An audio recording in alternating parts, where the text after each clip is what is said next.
അസ്സലാമു അലൈക്കും വറഹ്മത്തുള്ളാഹി വബറകാതുഹു. അൽഹംദുലില്ലാ അസ്സലാത്തു വസ്സലാമു അലാ റസൂലില്ലാ വഅലാ ആലിഹി വസ്ഹാബിഹി അജ്മഈൻ അമ്മാ ബഅദ്. ഞാൻ ജംഷീർ ബിൻ ഹൈദ്രോസ്. ഞാൻ ഇന്ന് നമ്മുടെ സഹോദരൻ അബ്ദുള്ള പോളിൻ്റെ കൂടെയാണുള്ളത്. അദ്ദേഹത്തിൻ്റെ നാട് അങ്കമാലിയിലാണ്. അദ്ദേഹം 7 വർഷങ്ങൾക്ക് മുമ്പ് ഇസ്ലാം സ്വീകരിച്ച വ്യക്തിയാണ്. അദ്ദേഹത്തിൻ്റെ ഇസ്ലാം സ്വീകരണത്തിൻ്റെ വിശേഷങ്ങൾ നമുക്ക് അദ്ദേഹത്തോട് ചോദിച്ചറിയാം. അസ്സലാമു അലൈക്കും വറഹ്മത്തുള്ളാഹി. അബ്ദുള്ള പോൾ, എന്തൊക്കെയുണ്ട് വിശേഷം? അബ്ദുള്ള പോൾ, ഇസ്ലാമിലേക്ക് കടന്നു വരാനുള്ള ഒരു കാരണം, ആ സന്ദർഭം ഒന്ന് വിവരിക്കാം. ഞാൻ ആക്ച്വലി 7 വർഷം മുമ്പാണ് ഇസ്ലാം സ്വീകരിക്കുന്നത്. ആക്ച്വലി എൻ്റെ സഹോദരനിലൂടെയാണ് ഞാൻ ഇസ്ലാമിനെ കുറിച്ച് അറിയുന്നത്. അതിനു മുമ്പ് എന്നെ സംബന്ധിച്ചിടത്തോളം എൻ്റെ വീടിൻ്റെ സാഹചര്യങ്ങളൊക്കെ വളരെ മുസ്ലിങ്ങളൊന്നും ഇല്ലാത്തൊരു സാഹചര്യത്തിലാണ് ഞാൻ വളർന്നു വരുന്നത്. ഇസ്ലാമിനെ കുറിച്ച് നമുക്ക് മീഡിയയിലൂടെയുള്ള അറിവുകളല്ലാതെ നമുക്ക് ഒരു മുസ്ലിമുമായിട്ടോ അല്ലെങ്കിൽ ഇസ്ലാമിക ജീവിതത്തെ അങ്ങനെ എക്സ്പീരിയൻസ് ചെയ്യാനുള്ളൊരു അവസരം കിട്ടിയിട്ടില്ല. അതുകൊണ്ട് തന്നെ എൻ്റെ സഹോദരനാണ് ആദ്യം ഇസ്ലാമിനെ കുറിച്ച് അദ്ദേഹം പഠിക്കുന്നത്. അപ്പോൾ അദ്ദേഹം പഠിക്കാനിടയായ ഒരു സാഹചര്യം എന്ന് പറഞ്ഞു കഴിഞ്ഞാൽ, ഞങ്ങൾ ചെറുപ്പം തൊട്ട് വളരെ ക്രിസ്തീയ വിശ്വാസത്തിലാണ് നമ്മുടെ ഫാമിലി നമ്മളെ വളർത്തിക്കൊണ്ടുവരുന്നത്. അപ്പോൾ അതുകൊണ്ട് തന്നെ ഈശോയെ നമ്മളൊരു ദൈവമായിട്ട് കണ്ടുകൊണ്ട് ഈശോയിലേക്ക് ജനങ്ങളെ ക്ഷണിക്കുമായിരുന്നു. ഈശോയെക്കുറിച്ചുള്ള പ്രബോധനങ്ങളൊക്കെ നമ്മൾ നടത്തുമായിരുന്നു. അങ്ങനെ എൻ്റെ സഹോദരൻ അദ്ദേഹത്തിൻ്റെ ഒരു സുഹൃത്തിനെ ഈശോയിലേക്ക് പ്രബോധനം ചെയ്യുന്നതിന് ഇടയാണ്. അദ്ദേഹം ആളൊരു മുസ്ലിമായിരുന്നു, ഈ ക്ഷണിക്കപ്പെട്ട ആൾ. അങ്ങനെ അദ്ദേഹം എൻ്റെ സഹോദരനോട് പറഞ്ഞു, നിങ്ങൾ എന്തൊക്കെ പറഞ്ഞാലും ശരി, നിങ്ങൾ ചെയ്യുന്നത് ഏറ്റവും വലിയ തിന്മയാണ്, നിങ്ങൾ സൃഷ്ടാവിനെയല്ല ദൈവമായിട്ട് കണ്ടിരിക്കുന്നത് എന്ന രീതിയിലുള്ളൊരു സംസാരം അദ്ദേഹത്തിനുണ്ടായി. അപ്പോൾ എൻ്റെ ചേട്ടനെ സംബന്ധിച്ചിടത്തോളം ആൾക്കിത് തീരെ അക്സെപ്റ്റ് ചെയ്യാൻ പറ്റിയില്ല. കാരണം ക്രിസ്ത്യാനിറ്റി എന്ന് പറയുന്ന ഒരു മതത്തെക്കുറിച്ച് നമുക്കറിയാമല്ലോ, ലോകത്തിലെ ഏറ്റവും കൂടുതൽ ആളുകൾ വിശ്വസിക്കുന്ന ഒരു മതമാണ്. മാത്രമല്ല എല്ലാവർക്കും വളരെ അക്സെപ്റ്റബിൾ ആയിട്ടുള്ള ഒരു മതമാണ്. ഇപ്പോൾ ക്രിസ്തീയ മതവിശ്വാസത്തിൻ്റെ പെരുന്നാളുകളൊക്കെ നടക്കുന്ന സമയത്ത് ഇപ്പോൾ നമ്മുടെ വീടിന് ചുറ്റും ഹൈന്ദവരുണ്ടെങ്കിൽ അവരും വന്ന് പങ്കെടുക്കും. ആർക്കും ഒരു എതിർപ്പില്ലാതെ വളരെ അക്സെപ്റ്റഡ്, അല്ലെങ്കിൽ ക്രിസ്ത്യാനിറ്റീനെ എല്ലാവരും ഒരു എതിർക്കുന്ന രീതിയിൽ കാണുന്നതായിട്ട് ഞാൻ എൻ്റെ ജീവിതത്തിൽ എക്സ്പീരിയൻസ് ചെയ്തിട്ടില്ല. അപ്പം അങ്ങനെയുള്ള സമയത്ത് ആദ്യമായിട്ടാണ് നിങ്ങൾ ചെയ്യുന്ന ഏറ്റവും വലിയ തിന്മയാണ്, അല്ലെങ്കിൽ നിങ്ങൾ ചെയ്യുന്നത് ശരിയല്ല എന്നുള്ളൊരു വാദം ആദ്യമായിട്ടാണ് ഒരു സഹോദരനോട് ഒരാൾ നേരിട്ട് പറയുന്നത്. അപ്പം അങ്ങനെ ഒരു എക്സ്പീരിയൻസ് ആൾക്ക് അക്സെപ്റ്റ് ചെയ്യാൻ പറ്റാത്തതുകൊണ്ട് അദ്ദേഹം, എന്താണ് ഇസ്ലാം, നീ ഒരു മുസ്ലിം അല്ലേ, നിന്റെ മതം അല്ലെങ്കിൽ ഒരു മുസ്ലിമായ നീയാണോ എന്നോട് പറയുന്നത് എന്നൊരു രീതിയിൽ അദ്ദേഹം ഇസ്ലാമിനെ കുറിച്ച് പഠിക്കണം. അങ്ങനെ ഗ്രാജുവലി ഇസ്ലാമിനെ കുറിച്ച് ആള് വളരെ സ്വതന്ത്രമായിട്ട് എന്താണ് ഇസ്ലാം എന്ന്, ഇവൻ പറയുന്നതിൻ്റെ എന്തടിസ്ഥാനമാണ്, അല്ലെങ്കിൽ ഇവന്റെ മതത്തിന് എന്തടിസ്ഥാനമാണോ ഉള്ളത് എന്ന ഒരു നിലപാടിൽ അദ്ദേഹം പഠിക്കുന്നു. ഒരു വിമർശിക്കാനും കൂടി, തീർച്ചയായിട്ടും വിമർശിക്കാൻ വേണ്ടി തന്നെ, കൂടിയല്ല വിമർശിക്കാനാണ് അദ്ദേഹം പഠിക്കുന്നത്. കാരണം ഈ വ്യക്തിയോട് ഇങ്ങനെ ക്രിസ്ത്യാനിറ്റിയിലേക്ക് ക്ഷണിച്ചപ്പോഴാണല്ലോ ഇങ്ങനെ ഒരു ആർഗ്യുമെന്റ് കേൾക്കുന്നത്. അപ്പോൾ തീർച്ചയായിട്ടും അതിനെ വിമർശിക്കുക എന്നുള്ള ഉദ്ദേശത്തിൽ തന്നെ ഇസ്ലാമിനെ കുറിച്ച് പഠിക്കുന്നു. അദ്ദേഹത്തിന് ഇസ്ലാമിനെ കുറിച്ച് പഠിക്കും തോറും പല കാര്യങ്ങളിലും അദ്ദേഹത്തിന് ഇസ്ലാമിനെ അംഗീകരിക്കേണ്ടി വരുന്ന ഒരു സാഹചര്യത്തിലേക്ക് ആള് എത്തിച്ചേരുകയുണ്ടായി. അങ്ങനെ എന്താണ് ആ പ്രിസൈസ്ഡ് ഫാക്ടർ എന്ന് എനിക്ക് അറിയില്ല. പക്ഷെ ആള് ഗ്രാജുവലി ഇസ്ലാമിനെ കൂടുതലായിട്ട് ഇസ്ലാമിനെ കുറിച്ച് സംസാരിക്കുന്നു, വീട്ടിൽ സംസാരിക്കുന്നതായിട്ടും പതുക്കെ ആള് ഇസ്ലാമിനെ അക്സെപ്റ്റ് ചെയ്യല്ല, ഇസ്ലാമിക ആദർശങ്ങളെ ആൾക്ക് തള്ളിക്കളയാൻ പറ്റുന്നില്ല. ആ ഒരു അവസ്ഥയിലാണ് നിൽക്കുന്നത്. അങ്ങനെ നാളുകൾ കഴിഞ്ഞുപോയി. കുറച്ച് നാൾ കഴിഞ്ഞപ്പോൾ ആളുടെ പഠനം കൂടുന്തോറും, അല്ലെങ്കിൽ പഠനത്തിലേക്ക് ആള് മുന്നോട്ട് പോകുന്തോറും ആ ഇസ്ലാമികമായിട്ടുള്ള വിശ്വാസങ്ങളെ അക്സെപ്റ്റ് ചെയ്തുകൊണ്ടിരിക്കുന്ന ഒരു സാഹചര്യമാണ് ഉണ്ടായത്. അപ്പൊ അതിന്റെ കാരണങ്ങളിലേക്ക് പോകുന്നതിന് മുമ്പായിട്ട് അദ്ദേഹം ഇങ്ങനെ ഇസ്ലാം മതം ഇങ്ങനെ പഠനത്തിന് മുന്നോട്ട് പോകുന്ന സമയത്ത് ആളുടെ മുറിയിൽ നിന്നും ഒരു ഇസ്ലാമികമായിട്ടുള്ള ഒരു പുസ്തകം എൻ്റെ അമ്മയ്ക്ക് കിട്ടി. അപ്പോൾ ഇത് ഒരു വലിയ പ്രശ്നമായി. കാരണം എന്ന് വെച്ച് കഴിഞ്ഞാൽ നമ്മുടെ ചുറ്റുപാട് തന്നെ അങ്കമാലി അടുത്താണ് നമ്മുടെ സ്ഥലം. കുറച്ചുള്ളിലോട്ട് പോകണം. ആ പ്രദേശങ്ങളിലൊന്നും മുസ്ലിങ്ങളില്ല. അങ്ങനെയുള്ളൊരു സാഹചര്യത്തിൽ ഒരു ഇസ്ലാമിക പുസ്തകം വീട്ടിൽ നിന്ന് കിട്ടുക, അതും വളരെ ക്രിസ്തീയ വിശ്വാസത്തിൽ വളർന്നു വരുന്ന, അല്ലെങ്കിൽ അത്രയും ആഴത്തിൽ ഈ ക്രിസ്തീയ വിശ്വാസം പ്രാക്ടീസ് ചെയ്യുന്ന ഒരു ഫാമിലിയിൽ നിന്ന് ഇങ്ങനെയുള്ളൊരു അനുഭവം അവർക്ക് ഒട്ടും സഹിക്കാൻ പറ്റിയില്ല. അങ്ങനെ ആ സമയത്ത് എൻ്റെ സഹോദരൻ വീട്ടിൽ നിന്ന് നൈപുണ്യ എന്ന് പറഞ്ഞൊരു കോളേജിൽ പഠിച്ചുകൊണ്ടിരിക്കുകയാണ്. ഓക്കെ. ഞാൻ ആ സമയത്ത് പാലായിൽ ഒരു എഞ്ചിനീയറിംഗ് കോളേജിൽ എഞ്ചിനീയറിംഗ് പഠിച്ചുകൊണ്ടിരിക്കുകയാണ്. അപ്പോൾ അങ്ങനെയുള്ള ആ സമയത്ത് അപ്പോൾ അമ്മ എന്നെ വിളിക്കുന്നുണ്ട്. അപ്പോൾ ഞാൻ ആ സമയത്ത് ഞാൻ കോളേജിൽ പഠിക്കുന്ന സമയത്തും അവിടെ ജീസസ് യൂത്ത് എന്ന് പറയുന്ന സംഘടനയിലൊക്കെ കാര്യമായിട്ട് ഡീപ്പായിട്ട് പ്രവർത്തിക്കുന്നുണ്ട്. ജീസസ് യൂത്ത് എന്ന് പറയുന്നത് ഇതുപോലുള്ള ഒരു ക്രിസ്ത്യാനിറ്റിയിലേക്ക് ക്ഷണിക്കുന്ന ഒരു യുവാക്കളുടെ ഒരു സംഘടനയാണ്. അപ്പോൾ അവിടെ ഞാൻ അതിൽ പ്രവർത്തിക്കുന്നുണ്ട്. അപ്പോൾ എന്നെ സംബന്ധിച്ചിടത്തോളം ബൈബിൾ എന്ന് പറയുന്നത് എൻ്റെ ഒരു സുപ്പീരിയർ നോളജായിട്ട് തന്നെ ഞാൻ കൺസിഡർ ചെയ്യുന്ന ഒരാളാണ്. ബൈബിൾ വായിക്കുന്നുണ്ട്. അത് ഈ ഞങ്ങൾ ഗ്രൂപ്പായിട്ട് ഇരുന്നിട്ട് ബൈബിൾ വായിക്കും. അത് നമ്മൾ ചർച്ച ചെയ്യുന്ന ഒരു സാഹചര്യമാണ് ആ സമയത്തുള്ളത്. ഒരു സീരിയസ് സ്റ്റഡി നടത്തുന്നത്. തീർച്ചയായിട്ടും സീരിയസ് സ്റ്റഡി നടത്തുകയും എൻ്റെ പ്രായത്തിലുള്ളവരോടും എന്നേക്കാൾ പ്രായം കുറഞ്ഞവരോടുമൊക്കെ ബൈബിളിനെ കുറിച്ച് കൂടുതൽ പറഞ്ഞു കൊടുക്കുകയും അവരെ ബൈബിൾ വായിക്കാനും കൂടുതൽ പ്രോത്സാഹിപ്പിക്കുകയും ചെയ്യുന്ന രീതിയിൽ തന്നെയാണ് എൻ്റെ പ്രവർത്തനങ്ങൾ ഉണ്ടായിരുന്നത് കോളേജിൽ പഠിക്കുന്ന സമയത്ത്. അപ്പോൾ അങ്ങനെ ഇരിക്കുകയാണ് എൻ്റെ അമ്മ എന്നെ വിളിക്കുന്നത്. അമ്മ വിളിച്ചിട്ട് പറയാണ്, ചേട്ടൻ ഇങ്ങനൊരു പുസ്തകം കിട്ടി എന്നുള്ള രീതിയിൽ നീ ഒന്ന് സംസാരിക്കുക എന്നുള്ള രീതിയിൽ എൻ്റെ അമ്മ എന്നെ വിളിക്കുകയാണ്. അങ്ങനെയാണ് ഞാൻ ആദ്യമായിട്ട് ഈ കോൺവെർസേഷനിലേക്ക് വരുന്നത്. അങ്ങനെ ഞാൻ ചേട്ടനോട് ചോദിച്ചു, ചേട്ടാ എന്താണ് ഇങ്ങനെ മമ്മി ഇങ്ങനെയൊക്കെ പറയണ്ടല്ലോ. അപ്പോൾ എൻ്റെ ചേട്ടനെ സംബന്ധിച്ചിടത്തോളം ആ സമയത്ത് എൻ്റെ ചേട്ടൻ്റെ ഒരു നിലപാടെന്ന് പറഞ്ഞു കഴിഞ്ഞാൽ ഞാൻ ആ സമയത്ത് വിളിക്കുന്ന സമയത്തൊക്കെ നീ എന്നെ ഇസ്ലാമിലേക്ക് ക്ഷണിക്കുന്ന ഒരു നിലപാടൊന്നുമല്ല. ആളുടെ ഒരു സ്റ്റാൻഡ് എന്ന് പറഞ്ഞു കഴിഞ്ഞാൽ നീ ഞാൻ എന്തായാലും ഒരു മുസ്ലിമാ അല്ലെങ്കിൽ ഇസ്ലാമിക വിശ്വാസമായിട്ട് മുന്നോട്ട് പോകാൻ തീരുമാനിക്കുന്നത്. അതുകൊണ്ട് ആളുടെ വിശ്വാസത്തെ ഡിഫെൻഡ് ചെയ്യാന്നുള്ളൊരു ഉദ്ദേശത്തിലാണ് ആൾ നിൽക്കുന്നത്. അത് ശരിയാണ്. അപ്പൊ ഞാൻ എന്തെങ്കിലും പറയുമ്പോൾ അതങ്ങനെയല്ലടാ, ഞാൻ എൻ്റെതായ രീതി പോട്ടെ എന്നുള്ളൊരു ഡീലാണ് ആള് ഉദ്ദേശിക്കുന്നത്. അപ്പൊ അങ്ങനെ ഞങ്ങളുടെ ഇടയിൽ ചർച്ചകൾ നടക്കുന്നുണ്ട്. അപ്പൊ ഞാൻ ചോദിച്ചു, ചേട്ടാ മോൻ എന്തൊക്കെ നല്ലത് ഇസ്ലാമിൽ കണ്ടാലും അതൊക്കെ നമുക്ക് ക്രിസ്ത്യാനിറ്റിയിൽ പ്രാക്ടീസ് ചെയ്യാൻ പറ്റുമല്ലോ. ആള് ഈ പറയുന്ന സ്ത്രീകളുടെ വസ്ത്രധാരണത്തെ കുറിച്ച് പറഞ്ഞു.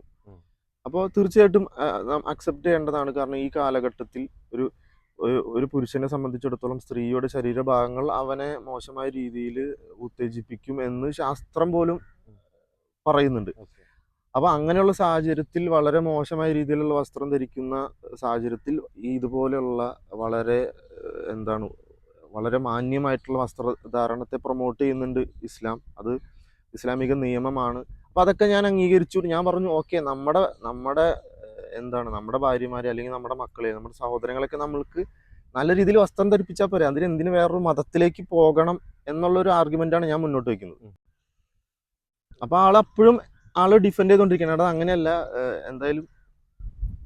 നീ എന്തായാലും നിന്റെ ഇതിൽ പൊക്കോ, ഞാൻ എന്തായാലും ഇങ്ങനെ ഒരു. അപ്പോൾ എന്തുകൊണ്ടാണ് ആള് ഈ ഇസ്ലാമിക വിശ്വാസത്തിൽ ആളെങ്ങനെ ആഴത്തിൽ നിർത്തുന്നത്, അല്ലെങ്കിൽ അങ്ങനെ ഡിഫെൻഡ് ചെയ്യാൻ മാത്രം എന്താണ് ഇദ്ദേഹത്തിന് ഉള്ളത് എന്നുള്ളത് എനിക്ക് ഇദ്ദേഹം ഷെയർ ചെയ്ത് തരുന്നില്ല.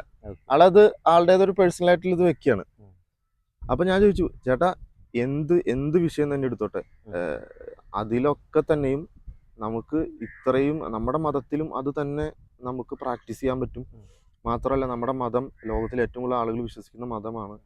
എല്ലാ നല്ല കാര്യങ്ങളും നന്മയും നമ്മുടെ മതത്തിൽ നമ്മൾ പഠിപ്പിക്കപ്പെടുന്നുണ്ട്, നമ്മളതിലേക്ക് ക്ഷണിക്കുന്നുണ്ട്. എന്താ ഇവിടെ വിഷയം? അപ്പോഴാണ് ആള് പറയുന്നത്, എടാ ഇത് വേറൊന്നുമല്ല, സംഭവം എന്ന് വെച്ച് കഴിഞ്ഞാൽ നമുക്ക് ഒരു ദൈവമുള്ളൂ, നമുക്ക് ഒറ്റ ദൈവമുള്ളൂ. പ്രധാന വിഷയത്തിലേക്ക് ആള് അവസാനം ഞാനിങ്ങനെ കുത്തി ചോദിക്കുമ്പോഴാണ് ആള് പറയുന്നതിനൊക്കെ ഞാനിങ്ങനെ കൗണ്ടർ ആർഗ്യുമെന്റ് കൊടുത്തുകൊണ്ടിരിക്കുന്ന സമയത്ത് അവസാനമാണ് ആൾ ഇത് പറയുന്നത്, എടാ നമുക്കൊരൊറ്റ ദൈവമുള്ളൂ. ഞാൻ ചോദിച്ചു, ചേട്ടാ അതിലിപ്പോൾ ആർക്കും സംശയമുള്ളത്? നമുക്കൊരു ദൈവമല്ലേ ഉള്ളൂ, അതിലിപ്പോൾ ആർക്കാണ് ഒരു സംശയമായിട്ടുള്ളത്? അപ്പോൾ ചേട്ടൻ പറഞ്ഞു, എടാ അങ്ങനെയല്ല, ശരിക്കും പറഞ്ഞു കഴിഞ്ഞാൽ നമ്മൾ ക്രിസ്തീയ വിശ്വാസികൾ അല്ലെങ്കിൽ ക്രിസ്ത്യാനികൾ ഈശോനെ ആണ് ആരാധിക്കുന്നത്, ഈശോ നമ്മുടെ ദൈവമല്ല എന്ന് പറയാം. അപ്പോൾ അപ്പോഴാണ് ആള് ആ ഒരു പോയിന്റ് എനിക്ക് കിട്ടുന്നത്. അപ്പൊ അത്രയും സമയം ഞാൻ വളരെ ആളെന്ത് പറഞ്ഞാലും അപ്പൊ തന്നെ അതിനുള്ള കൗണ്ടർ ആർഗ്യുമെന്റ് ലോജിക്കലി കൊടുത്തുകൊണ്ടിരിക്കുന്ന ഒരു സാഹചര്യത്തിൽ നിന്ന് പെട്ടെന്ന് ഈശോ ദൈവമല്ല എന്ന് കേട്ടപ്പോൾ പെട്ടെന്ന് എൻ്റെ ഹൃദയത്തിനൊരു പോസ് വന്നു. എനിക്ക് പിന്നെ പെട്ടെന്ന് ഞാനൊരു ആർഗ്യുമെന്റ് പറഞ്ഞില്ല. അപ്പൊ ഞാൻ ചോദിച്ചു, ഈശോ ദൈവമല്ല, ദൈവമല്ലാന്നോ? അപ്പൊ ഇങ്ങനെ കേട്ടാ, ഈശോ നമ്മുടെ ദൈവമല്ല, പക്ഷെ നമ്മൾ ഈശോനെ വിളിച്ച് പ്രാർത്ഥിക്കാം, അല്ലെ ഈശോനെയാണ് നമ്മൾ ആരാധിക്കുന്നത് എന്ന് പറയണം. നമുക്ക് ഒരൊറ്റ ദൈവമുള്ളൂടെ, ഈശോ അല്ല നമ്മുടെ ദൈവം എന്ന് പറയാം.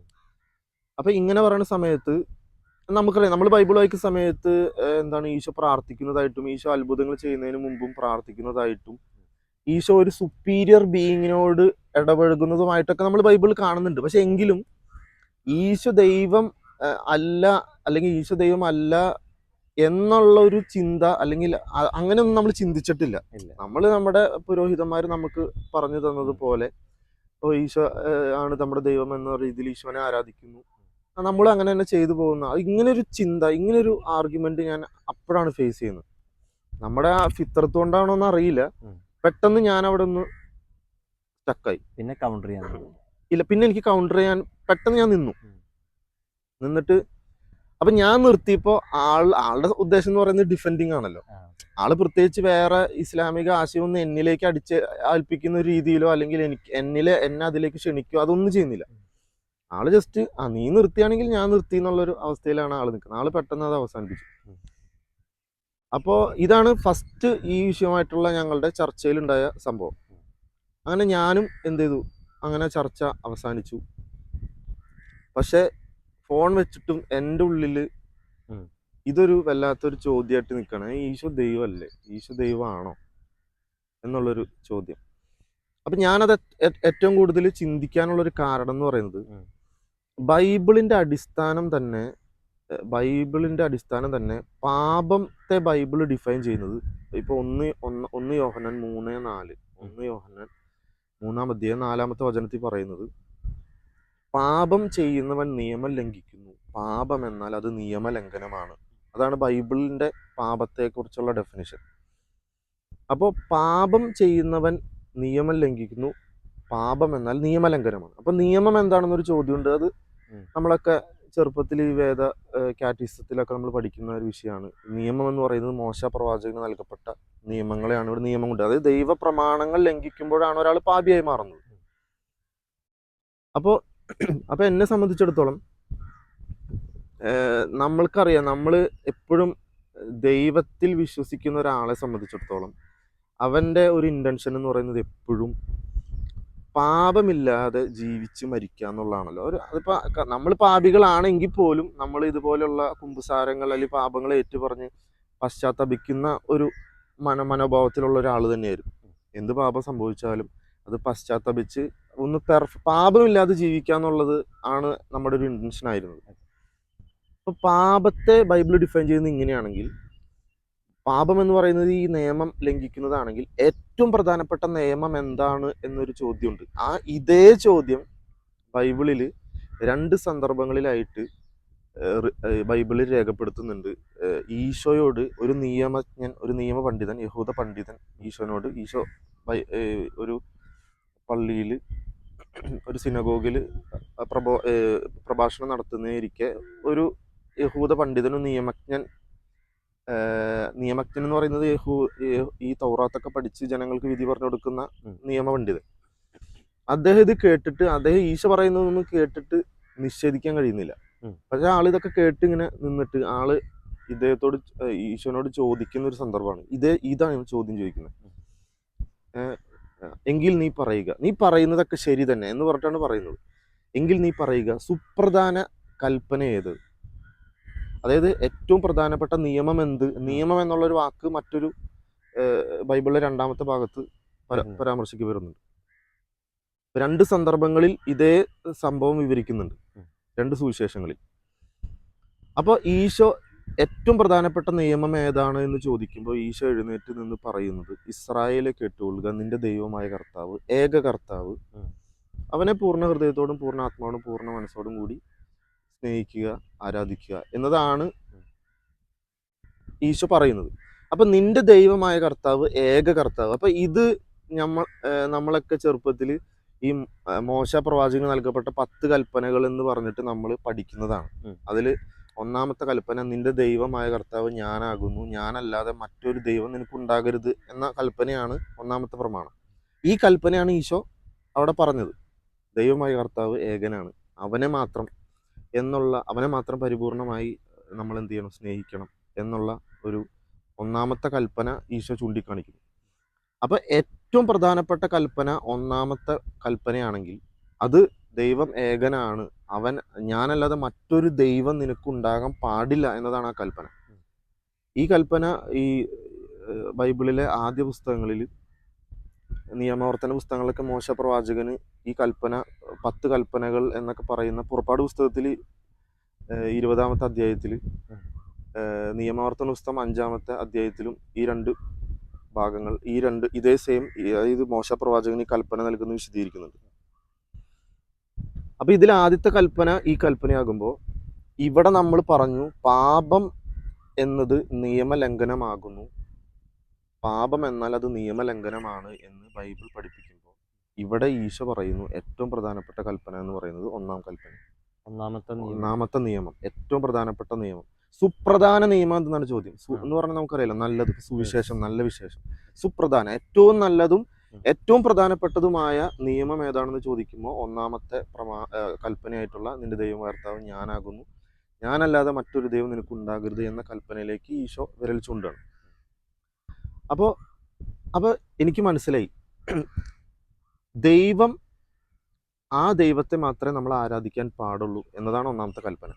അപ്പൊ ഈശോ ദൈവമാണെങ്കിൽ ഇവിടെ ഒരു പ്രശ്നമില്ല. കാരണം ഇപ്പോൾ ഈ ഒന്നാമത്തെ പ്രമാണം അതാണെങ്കിൽ ഞാൻ ആ പ്രമാണം ലംഘിക്കുമ്പോൾ ഞാൻ ഏറ്റവും വലിയ തിന്മയിലേക്കാണ് പോകുന്നത്. കാരണം നിയമം ലംഘിക്കുന്നതാണ് തിന്മ എങ്കിൽ ഏറ്റവും പ്രധാനപ്പെട്ട നിയമം ലംഘിക്കുന്നവൻ ഏറ്റവും വലിയ തിന്മ ചെയ്യുന്നതാണ് ബൈബിളിന്റെ അടിസ്ഥാനത്തിൽ. അതോടുകൂടി അടിസ്ഥാനം നഷ്ടപ്പെടാണ്. അപ്പൊ ഞാൻ ചോദിച്ചു, ഓക്കെ, അപ്പൊ ഇവിടെ എനിക്ക് ഈശോ ദൈവമാണെന്ന് സ്ഥാപിച്ചാൽ പിന്നെ ഇവിടെ ഒന്നും വരുന്നില്ല. കാരണം ഞാൻ എൻ്റെ ദൈവത്തെ തന്നെയാണ് വിളിച്ച് പ്രാർത്ഥിക്കുന്നത് അല്ലെങ്കിൽ ആരാധിക്കുന്നത്. ഞാനപ്പോൾ ഈ പറയുന്ന പാപത്തിലേക്ക് ബൈബിൾ പഠിപ്പിക്കുന്ന ഒരു പാപിയായി തീരുന്നില്ല. അല്ലാത്ത പക്ഷം എന്നെ സംബന്ധിച്ചിടത്തോളം ഞാൻ ഏറ്റവും വലിയൊരു പാപിയായി തീരാണ് ബൈബിളിന്റെ അടിസ്ഥാനത്തിൽ നിന്നുകൊണ്ട്. കാരണം ബൈബിൾ പറഞ്ഞതുപോലെ പാപം എന്നാൽ നിയമലംഘനമാണ്. ഏറ്റവും പ്രധാനപ്പെട്ട നിയമം സൃഷ്ടാവിനെ മാത്രം ആരാധിക്കുക എന്നതാണെങ്കിൽ സൃഷ്ടാവല്ല ഈശോ എങ്കിൽ ഞാൻ ഏറ്റവും വലിയ പാപിയായി തീരാണ്. അപ്പോൾ എന്നെ സംബന്ധിച്ചിടത്തോളം ഞാൻ ബൈബിളിന് ഒരു സുപ്പീരിയർ നോളജ് ആയിട്ട് കണ്ടതുകൊണ്ട് തന്നെ ഇത് എനിക്ക് ഉറപ്പായിരുന്നു. അതായത് ഞാൻ ഇത് ഈശോ ദൈവമാണെന്ന് ഉറപ്പിക്കൽ എനിക്ക് ആവശ്യമായിരുന്നു. കാരണം എൻ്റെ വിശ്വാസം അത്രയും ഞാൻ ബൈബിളിനെ എന്ന ഫൗണ്ടേഷനിലാണ് അടിയുറപ്പിച്ചിരുന്നത്. പുരോഹിതന്മാർ അല്ലെങ്കിൽ ഞാൻ അവരെ പിൻപറ്റിയിരുന്നു എങ്കിലും ബൈബിളിനെ ഞാനൊരു സുപ്പീരിയർ നോളജ് ആയിട്ട് തന്നെ കണ്ടിരുന്നു. അപ്പോൾ എൻ്റെ അന്വേഷണം കുറച്ചുകൂടി അനിവാര്യമായി എന്നെ സംബന്ധിച്ചിടത്തോളം. അതുവരെ ഒരു പാരമ്പര്യ വിശ്വാസത്തിന്റെ ഇടയിലുള്ള ഒരു ആചാരാനുഷ്ഠാനങ്ങളായിരുന്നെങ്കിൽ അപ്പം മുതൽ സീരിയസ് ആയിട്ടൊരു പഠനം അപ്പോഴും നമ്മൾ പഠിക്കുന്നുണ്ട്, ബൈബിൾ പഠിക്കുന്നുണ്ട്. പക്ഷെ ഇങ്ങനെയുള്ളൊരു ഒരു വിശകലനം നമുക്ക് നടത്തേണ്ടി വന്നിട്ടില്ല. കാരണം നമ്മൾ ബൈബിൾ പഠിക്കുന്നു, അതിനകത്തുള്ള നല്ല കാര്യങ്ങൾ ജനങ്ങളോട് ഷെയർ ചെയ്യുന്നു, അത് നമ്മുടെ ജീവിതത്തിൽ പ്രാവർത്തികമാക്കുന്നു എന്നല്ലാതെ ഇങ്ങനെ ഒരു ഫൗണ്ടേഷനെ ഉറപ്പിക്കേണ്ട ഒരു സാഹചര്യം ഉണ്ടാവുന്നത് ഇങ്ങനെ ഒരു ആർഗ്യുമെന്റ് കിട്ടുമ്പോഴാണ്. അപ്പൊ അങ്ങനെ ഞാൻ എന്ത് ചെയ്തു, അപ്പൊ എനിക്ക് എൻ്റെ ഉറക്കം നഷ്ടപ്പെട്ടിരിക്കുന്ന സാഹചര്യമാണ്.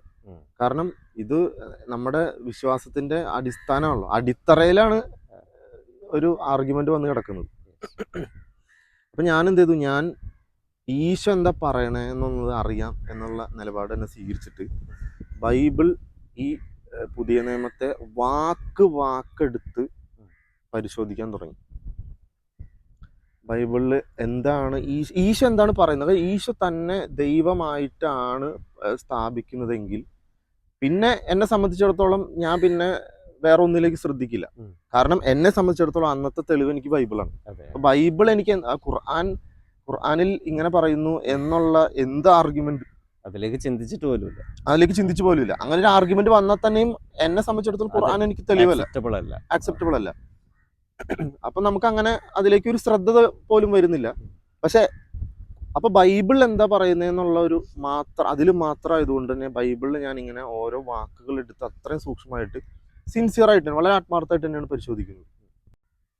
അപ്പൊ ബൈബിളിനെ സംബന്ധിച്ചിടത്തോളം ബൈബിളിൽ ഈ തഫ്സീറുകളിൽ അല്ലെങ്കിൽ സാഹചര്യ സന്ദർഭങ്ങൾ വെച്ചിട്ട് അല്ലെങ്കിൽ അതിൻ്റെ ഏത് സാഹചര്യത്തിൽ അത് എഴുതപ്പെട്ടു അങ്ങനെയല്ല, ഒരു ഹിസ്റ്ററി, ഈശോയുടെ ഒരു ഹിസ്റ്ററി പോലെയുള്ള ഒരു പുസ്തകങ്ങളാണ് ഈ സുവിശേഷങ്ങൾ കൊണ്ട് ഉദ്ദേശിക്കുന്നത്, ഈശോന്റെ ഒരു ചരിത്രം പോലെ. അപ്പോൾ ഈ ചരിത്രത്തിൽ നമ്മൾ പരിശോധിക്കുമ്പോൾ സാഹചര്യം വ്യക്തമല്ലാത്തത് കൊണ്ട് തന്നെ ഏതൊരു ബൈബിൾ വചനത്തെയും പല രീതിക്ക് നമുക്ക് മനസ്സിലാക്കാം. ഇപ്പൊ നമ്മൾ ഇപ്പോൾ ഒരു ഉദാഹരണം, കോണ്ടെക്സ്റ്റ് ക്ലിയർ അല്ലെങ്കിൽ നമുക്ക് പല രീതിയിലും കാര്യങ്ങളെ മനസ്സിലാക്കാൻ പറ്റും. ഒരു ഉദാഹരണം ഞാൻ ഇക്കോട് പറയണം, ഓക്കെ ഞാൻ ഇക്കയ്ക്ക് കാണിച്ചു തരാം എന്ന് പറയാം.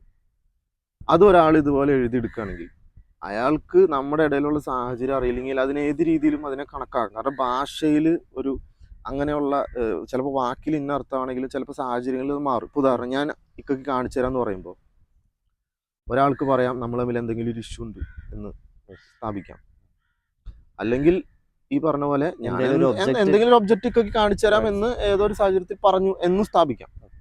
അപ്പൊ സാഹചര്യം കോണ്ടെക്സ്റ്റ് ക്ലിയർ ആവുമ്പോഴാണ് ഒരു ആശയത്തിന്റെ അർത്ഥം യഥാർത്ഥമായി നമുക്ക് ഉൾക്കൊള്ളാൻ പറ്റുന്നത്. അല്ലെങ്കിൽ അതിന് പ്രത്യേകിച്ച് ദുർവ്യാഖ്യാനങ്ങളൊന്നും സംഭവിച്ചിട്ടില്ല. അല്ലെങ്കിൽ സത്യം അന്വേഷിയെ സംബന്ധിച്ചിടത്തോളം കോണ്ടെക്സ്റ്റ് എപ്പോഴും പരിശോധിക്കും.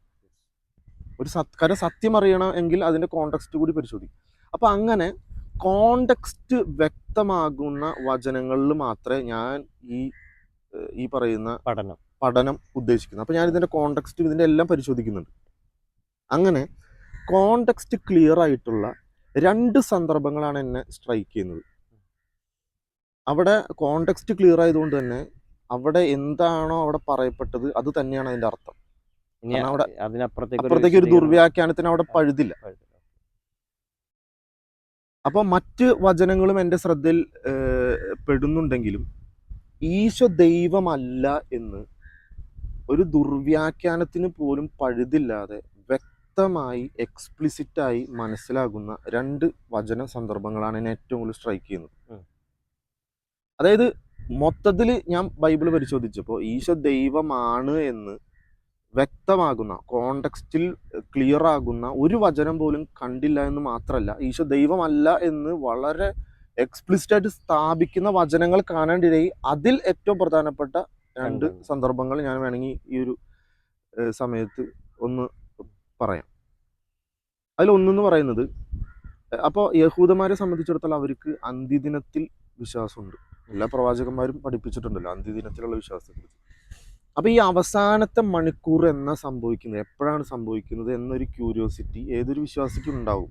പ്രത്യേകിച്ച് ഒരു പ്രവാചകന്റെ കൂടെ ജീവിക്കുന്ന അല്ലെങ്കിൽ ഒരു ദൈവത്തിൽ നിന്ന് വന്ന ഒരു വ്യക്തിയിലൂടെ ജീവിക്കുന്ന. അപ്പം അങ്ങനെ ഈ ഈശോയുടെ ശിഷ്യന്മാർ ഈ ഒരു ക്യൂരിയോസിറ്റി കൊണ്ട് ഈശോനോട് ഇത് ചോദിക്കണം. അതാണ് സന്ദർഭം, ഇതാണ് ഇതിൻ്റെ കോണ്ടെക്സ്റ്റ്. അപ്പം ആ സമയത്ത് ഈശോ പറയുന്ന ഒരു മറുപടി എന്ന് പറഞ്ഞു കഴിഞ്ഞാൽ, ഇത് മർക്കോസിന്റെ സുവിശേഷത്തിലാണ്, 13-ാമത്തെ അധ്യായത്തിലാണ് എന്നാണ് ഞാൻ മനസ്സിലാക്കുന്നത്. ഞാൻ എൻ്റെ കറക്റ്റ് റെഫറൻസ് മറന്നുപോയി, ബൈബിൾ കുറച്ച് മുമ്പേ നമ്മൾ പിന്നെ. അപ്പോൾ ഇതിൽ ഈശോ പറയുന്ന കറക്റ്റ് വാചകങ്ങൾ തന്നെ ഞാൻ പറയുന്നത്. ഈശോ പറയാണ്, ഈ ചോദ്യം ചോദിക്കുന്ന സമയത്ത് ഈശോ പറയാണ്, എന്നാൽ ആ ദിവസത്തെക്കുറിച്ചോ ആ മണിക്കൂറിനെ കുറിച്ചോ പിതാവിനല്ലാതെ പുത്രനോ സ്വർഗത്തിലുള്ള ദൂതന്മാർക്ക് പോലുമോ അറിഞ്ഞുകൂടാ. വളരെ എക്സ്പ്ലിസിറ്റ് വചനമാണ്. ഞാൻ പറയുന്നത് ബൈബിളിലെ അതേ വചനങ്ങളാട്ടോ, POC ബൈബിളിലുള്ള അതേ സ്റ്റേറ്റ്മെന്റ് ആണ് ഇപ്പോൾ ഞാൻ പറയുന്നത്. ഈശോ പറയാണ്, എന്നാൽ ആ ദിവസത്തെക്കുറിച്ച് മാത്രമല്ല, ആ മണിക്കൂറിനെ കുറിച്ച് പോലും പിതാവിനല്ലാതെ, ഈ പറയുന്ന പിതാവിന് അല്ലാതെ പുത്രൻ എന്ന് ഇവിടെ ഉദ്ദേശിക്കപ്പെടുന്നത് ഈശോനെ തന്നെ, എനിക്കോ ദൂതന്മാർക്ക് പോലുമോ അറിയില്ല എന്ന് വളരെ എക്സ്പ്ലിസിറ്റ് ആയിട്ട് ഈശോ പറയാണ്. എനിക്കറിയില്ല, ഒരു ദൂതന്മാർക്കും അറിയില്ല, ഒരു മാലാഖമാർക്കും അറിയാൻ പാടില്ല.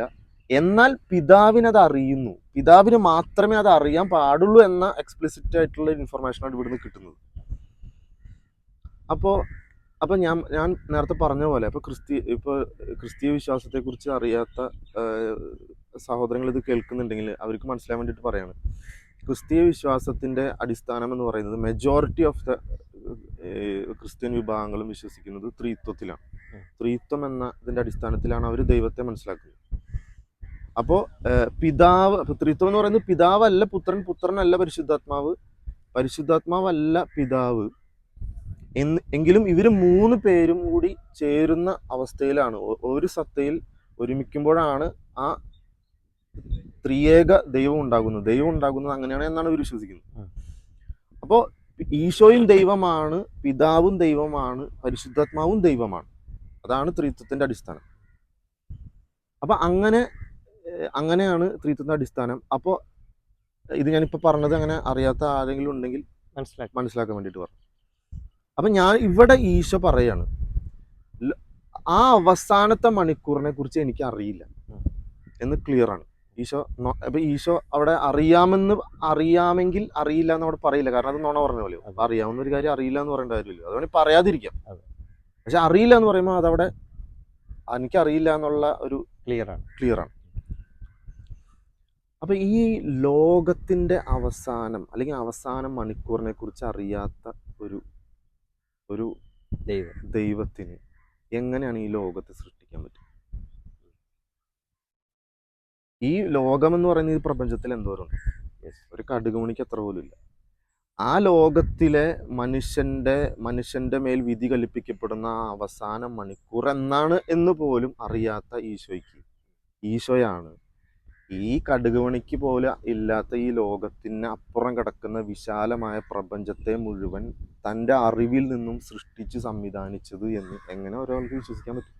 അതെ, കാരണം ഏതൊരു വിശ്വാസിയെ സംബന്ധിച്ചിടത്തോളം, ഏതൊരു മതവിശ്വാസി ആയിക്കൊള്ളട്ടെ, ദൈവത്തിൽ വിശ്വസിക്കുന്ന ഒരാളെ സംബന്ധിച്ചിടത്തോളം തൻ്റെ ദൈവം സർവജ്ഞാനിയാണ് എന്നതിൽ ആർക്കും ഒരു അഭിപ്രായ വ്യത്യാസം ഉണ്ടാവില്ല. അപ്പോൾ താൻ വിശ്വസിക്കുന്ന ദൈവം, ആ ദൈവത്തിന് എല്ലാം അറിയാം എന്നുള്ള വിഷയത്തിൽ അത് മനുഷ്യന്റെ ഒരു ഫിത്രത്തി, ഒരു പ്രകൃതിയിൽപ്പെട്ട കാര്യമാണ്. അവർക്ക് ഒരിക്കലും നിഷേധിക്കാൻ പറ്റില്ല. ദൈവത്തിന് അനിവാര്യമായി ഉണ്ടാവേണ്ട ഒരു ഗുണം കൂടിയാണ് തീർച്ചയായിട്ടും. അപ്പൊ അറിവിൽ നിന്നല്ലാതെ ഇതൊന്നും ഉണ്ടാകില്ല. അപ്പോൾ തൻ്റെ സൃഷ്ടിയെക്കുറിച്ച് അറിവില്ലാത്ത ഒരു സൃഷ്ടാവ് ഒരിക്കലും അതിന് യാതൊരു ഒരു ഫൗണ്ടേഷനും ഇല്ലാത്ത ഒരു വിശ്വാസമായി മാറാണ്. അപ്പം മറ്റ് സന്ദർഭങ്ങൾ ഈശോ തന്നെ പറയുന്നുണ്ട്, ഓക്കെ നിങ്ങളുടെ ദൈവവും എൻ്റെ ദൈവവും എന്ന് പറയുന്നത് പിതാവിന് ദൈവം എന്ന് ഈശോ തന്നെ ലിറ്ററലി പറയുന്നൊക്കെ ഉണ്ട്. പക്ഷെ ആ വചനങ്ങളൊക്കെ ഞാൻ കാണുന്നുണ്ട്. അപ്പോഴെനിക്ക് ഈ പറയുന്ന സംശയങ്ങൾ ഉണ്ടാകുന്നുണ്ടെങ്കിലും ഈ വചനത്തിലൂടെയാണ്, ഈ സന്ദർഭത്തിലൂടെയാണ്, ഇവിടെ കോണ്ടെക്സ്റ്റ് ക്ലിയർ ആണ്, ഇവിടെ വേറൊരു ദുർവ്യാഖ്യാനത്തിനും പഴുതില്ല. വളരെ എക്സ്പ്ലിസിറ്റ് ആയിട്ട് എനിക്ക് ഈ അന്ത്യദിനത്തെക്കുറിച്ച് അറിയില്ല, അവസാന മണിക്കൂറിനെ കുറിച്ച് അറിയില്ല എന്ന് പറയുമ്പോൾ തൻ്റെ സൃഷ്ടിയെക്കുറിച്ച് അറിവില്ല, ഈശോയ്ക്ക് അറിവില്ല എന്ന് കേട്ടപ്പോൾ എന്നെ സംബന്ധിച്ചിടത്തോളം ഈശോ ദൈവമല്ല എന്നുള്ളതിനൊരു വളരെ സ്ട്രോങ് ആർഗ്യുമെൻ്റാണ് എനിക്കത് കിട്ടിയത്. അപ്പോൾ എന്നെ അത് വല്ലാതെ കൺഫ്യൂസ് ചെയ്യുന്ന ഒരു സാഹചര്യം ആണ് ആ സമയത്ത് ഉണ്ടായത്. പിന്നീട് ഇതുപോലൊരു സാഹചര്യം വ്യക്തമാകുന്ന മറ്റൊരു സന്ദർഭം ഈശോൻ്റെ മരണത്തിന് ശേഷം ഈശോൻ്റെ ശിഷ്യന്മാരുടെ ഇടയിൽ സംഭവിക്കുന്നു, അല്ലെങ്കിൽ ഈശോൻ്റെ മരണത്തിന് ശേഷം ഈശോൻ്റെ ശിഷ്യന്മാർ നടത്തിയ പ്രവർത്തനങ്ങളുമായി ബന്ധപ്പെട്ട് എഴുതപ്പെട്ട പുസ്തകമാണ് അപ്പസ്തോല പ്രവർത്തനങ്ങൾ. അപ്പസ്തോലന്മാരെന്ന് ഉദ്ദേശിക്കുന്നത് ഈശോയുടെ ശിഷ്യന്മാരെയാണ്. അപ്പം ആ പുസ്തകത്തിലും ഇതുപോലെ വളരെ എക്സ്പ്ലിസിറ്റ് ആയിട്ട് വേറെ ഒരു ദുർവ്യാഖ്യാനത്തിന് പഴുതില്ലാത്തെന്നോണം ഒരു സന്ദർഭം എൻ്റെ ശ്രദ്ധയിൽ പിന്നെയും പെടുന്നു. അപ്പൊ ഇവിടെ ഈശോ തന്നെ പറയുന്ന ഒരു സാഹചര്യം ഇവിടെ ക്ലിയർ ആയിട്ട് മനസ്സിലാകുന്നു. 2, ഈശോന്റെ ശിഷ്യൻ പത്രോസ്ലിയ എന്ന് പറയുന്നത് ക്രിസ്തീയ സഭയെ സംബന്ധിച്ചിടത്തോളം, റോമൻ കാത്തലിക്സിനെ സംബന്ധിച്ചിടത്തോളം അവരുടെ ഫസ്റ്റ് മാർപ്പാപ്പയാണ്. ഈശോ ഏറ്റവും കൂടുതൽ സ്നേഹിച്ച ശിഷ്യനായിട്ട് നമ്മൾ ചെറുപ്പത്തിലൊക്കെ പഠിക്കുന്ന ശിഷ്യനാണ് ഈ പത്രോസ്ലിഹ. അപ്പൊ ഈ പത്രോസ്ലിഹ അതുപോലെ തന്നെ യോഹന്നാൻ സ്ലിഹ ഈശോന്റെ 2 പ്രധാനപ്പെട്ട ശിഷ്യന്മാരാണ്. ഈ 2 ശിഷ്യന്മാർ ഈശോ മരിച്ചതിന് ശേഷമുള്ള സംഭവ വികാസങ്ങൾ രേഖപ്പെടുത്തുന്ന പുസ്തകമാണ് ഈ അപ്പോസ്തല പ്രവൃത്തികൾ. ഇതിൽ 3-ാമത്തെ അധ്യായത്തിൽ ഒരു സന്ദർഭമുണ്ട്. അപ്പൊ അതിന്റെ കോണ്ടെക്സ്റ്റ് എന്ന് പറയുന്നത് ഈശോ മരിച്ചു, ഇവർക്ക് ഈശോ ഇങ്ങനെ ഒരു വ്യക്തി ദൈവത്തിൽ നിന്ന് വന്നിട്ടുണ്ട് എന്നുള്ള ഇൻഫർമേഷൻ, ആ പ്രബോധന ഉത്തരവാദിത്വം നടത്താണ് ഈ ഈശോന്റെ ശിഷ്യന്മാർ. നടത്തുന്ന സമയത്ത് ഒരു മുടന്തൻ അവിടെ സുഖപ്പെടുന്നുണ്ട്. ഒരു മുടന്തനായിട്ടുള്ള ഒരു വ്യക്തി, ജന്മന മുടന്തനാണ്, നടക്കാനൊന്നും കഴിയാതെ നിൽക്കുന്ന ഒരു വ്യക്തിയെ പത്രോസ്ലീഹ കൈ പിടിച്ച് ഉയർത്തുമ്പോൾ ആ വ്യക്തി അവിടെ സുഖപ്പെടുന്നുണ്ട്.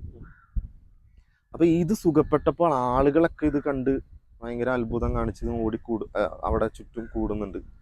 അതുപോലെ തന്നെ ഈ വ്യക്തിയാണെങ്കിൽ ഇവരെ വിട്ടു മാറാണ്ട് ഇവരുടെ കൂടെ തന്നെ ഇങ്ങനെ നടക്കുന്ന ഒരു സാഹചര്യമാണ്. ഇതാണ് ഇതിന്റെ കോണ്ടെക്സ്റ്റ്.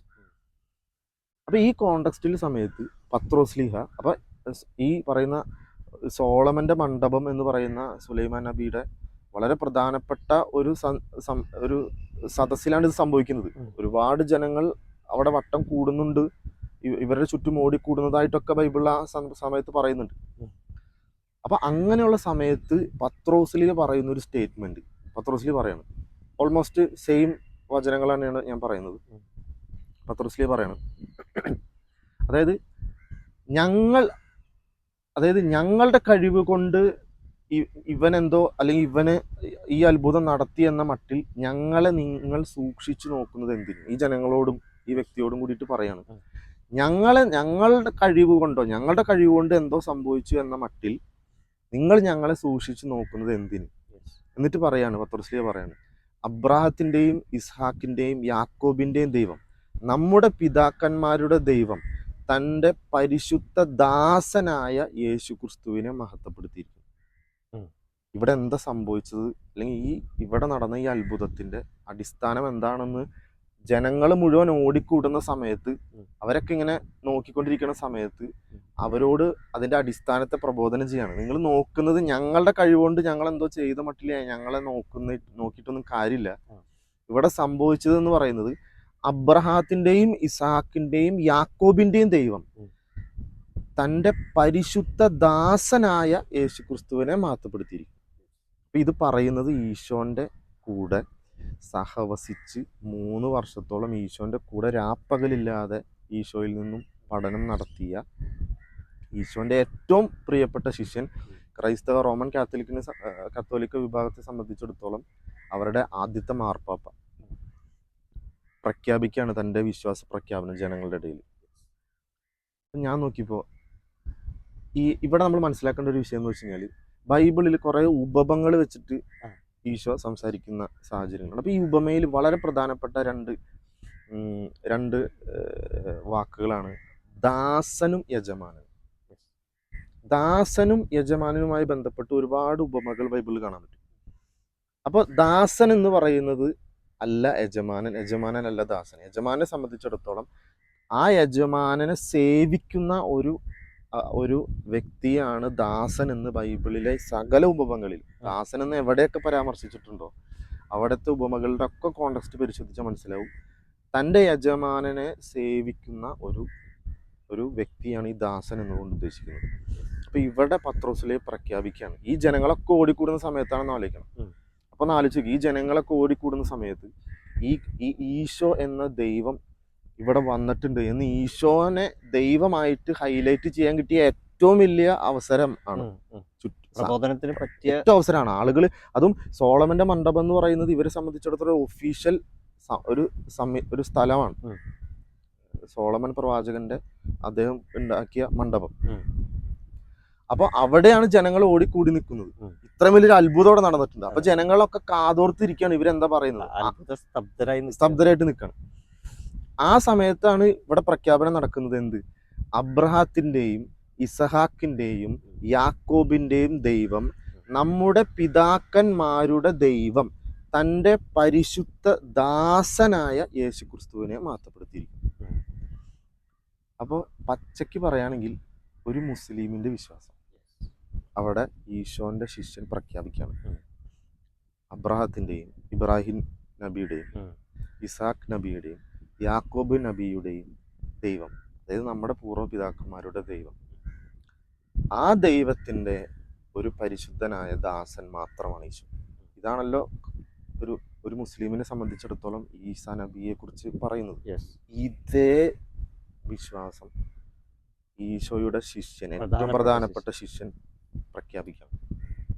ഇത്രയും ഇമ്പോർട്ടൻ്റ് ആയിട്ടൊരു സന്ദർഭത്തിൽ കോണ്ടെക്സ്റ്റ് ക്ലിയർ ആണ്, വാക്കുകൾ ക്ലിയർ ആണ്, വേറെ അർത്ഥ ദുർവ്യാഖ്യാനങ്ങൾക്ക് ഒരു സ്ഥാനമില്ല. അപ്പൊ തൗഹീദ് വളരെ പെർഫെക്റ്റ് ആയിട്ട് ബൈബിള് വായിച്ച സമയത്ത്, ബൈബിൾ പഠിക്കുന്ന സമയത്ത് ലാ ഇലാഹ ഇല്ലല്ലാഹ്, അള്ളാഹു അല്ലാതെ ആരാധനയ്ക്ക് അർഹനെ മറ്റാരുമില്ല, ആ അള്ളാഹു അല്ല ഈശോ എന്ന് വളരെ ക്ലിയർ ആയിട്ട് ഈശോയിൽ നിന്ന് തന്നെ വ്യക്തമാകുന്ന വചനങ്ങൾ ഉണ്ട്. വേണമെങ്കിൽ ഒരുപാട് വചനങ്ങൾ എനിക്ക് പിന്നെയും എടുത്ത് ഉദ്ധരിക്കാൻ പറ്റും. ഇത് ഏറ്റവും പ്രധാനപ്പെട്ട ഏറ്റവും പ്രധാനപ്പെട്ടത് അതായത് ഇത് കിട്ടുന്ന ഒരു സത്യാന്വേഷണം സംബന്ധിച്ചിടത്തോളം ഇതിനപ്പുറം ഒന്നും വേണ്ട, വേറെ വായിക്കേണ്ടതില്ല, വേണ്ട.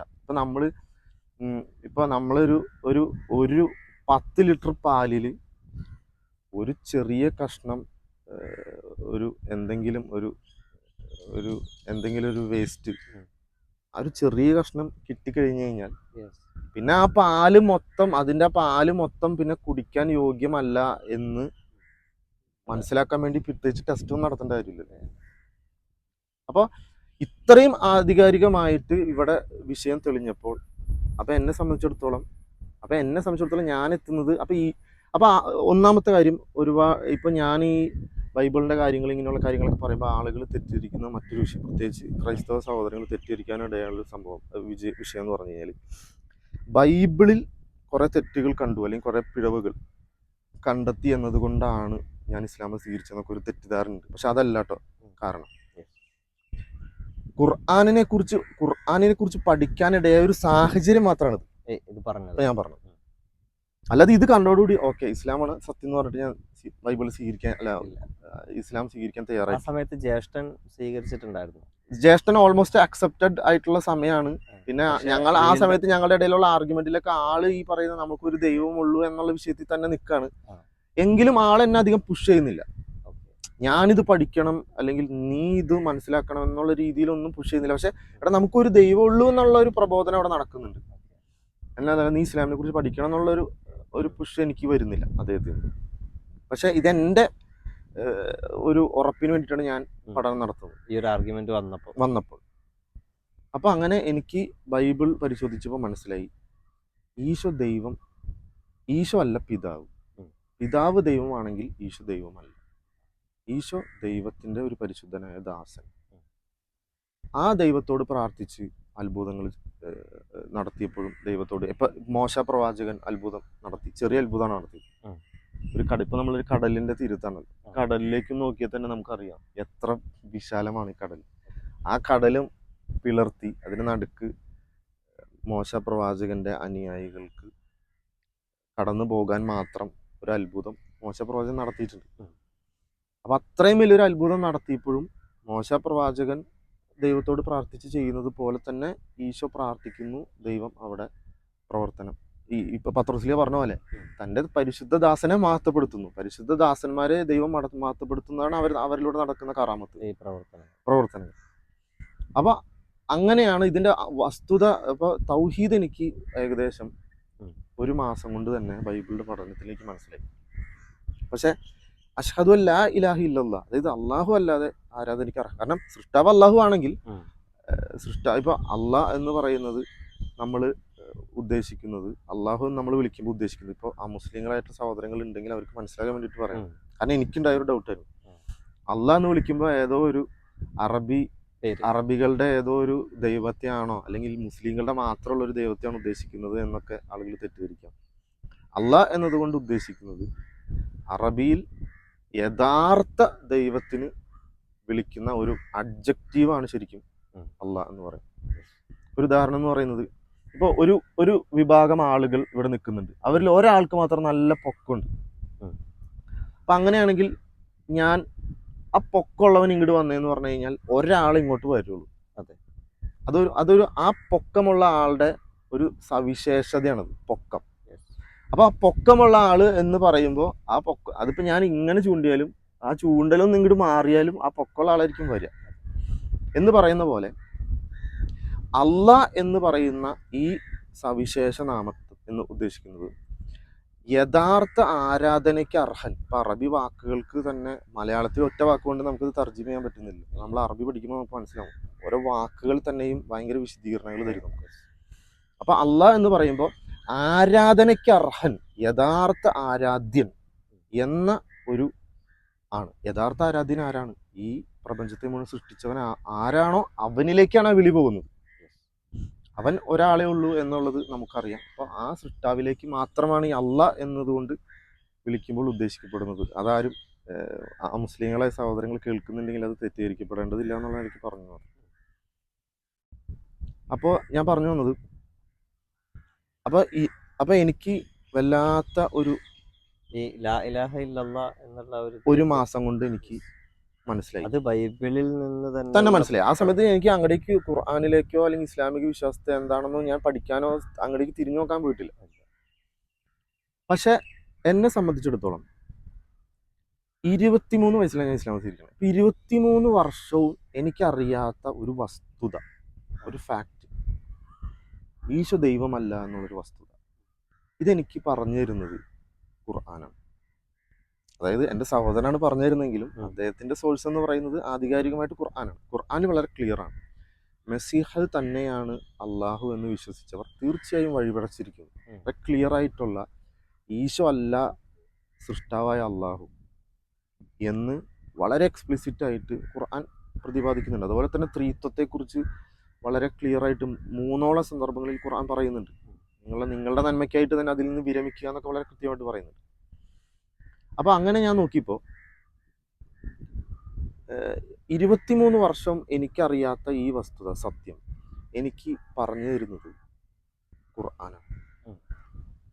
അല്ലെങ്കിൽ എനിക്ക് ആ ഇൻഫർമേഷനിലേക്ക് എൻ്റെ സഹോദരനെ ചിന്തിപ്പിച്ചത് ഖുർആനാണ്. അപ്പോൾ എൻ്റെ ഉള്ളിലൊരു ക്യൂരിയോസിറ്റി, ഖുർആൻ ഇനി എന്തൊക്കെയായിരിക്കും ഇനി പറഞ്ഞിട്ടുണ്ടാവുക? പറഞ്ഞത് ഞാനിവിടെ ഒരു മാസത്തെ തലപുകഞ്ഞുള്ള പരിശോധനയിൽ അതിൽ വസ്തുത ഉണ്ടെന്ന് എനിക്ക് മനസ്സിലായി. അപ്പോൾ ഇനിയും ഖുർആൻ പറയുന്നതിൽ എന്തെങ്കിലും വസ്തുതകൾ ഉണ്ടോ, ഇനി എന്തൊക്കെയാണ് ഖുർആൻ പറയുന്നത് എന്ന് അറിയാൻ ഉള്ള ഒരു ക്യൂരിയോസിറ്റി ഉണ്ട്. അങ്ങനെയാണ് ഖുർആനിലേക്കുള്ള എൻ്റെ പഠനം വരുന്നത്.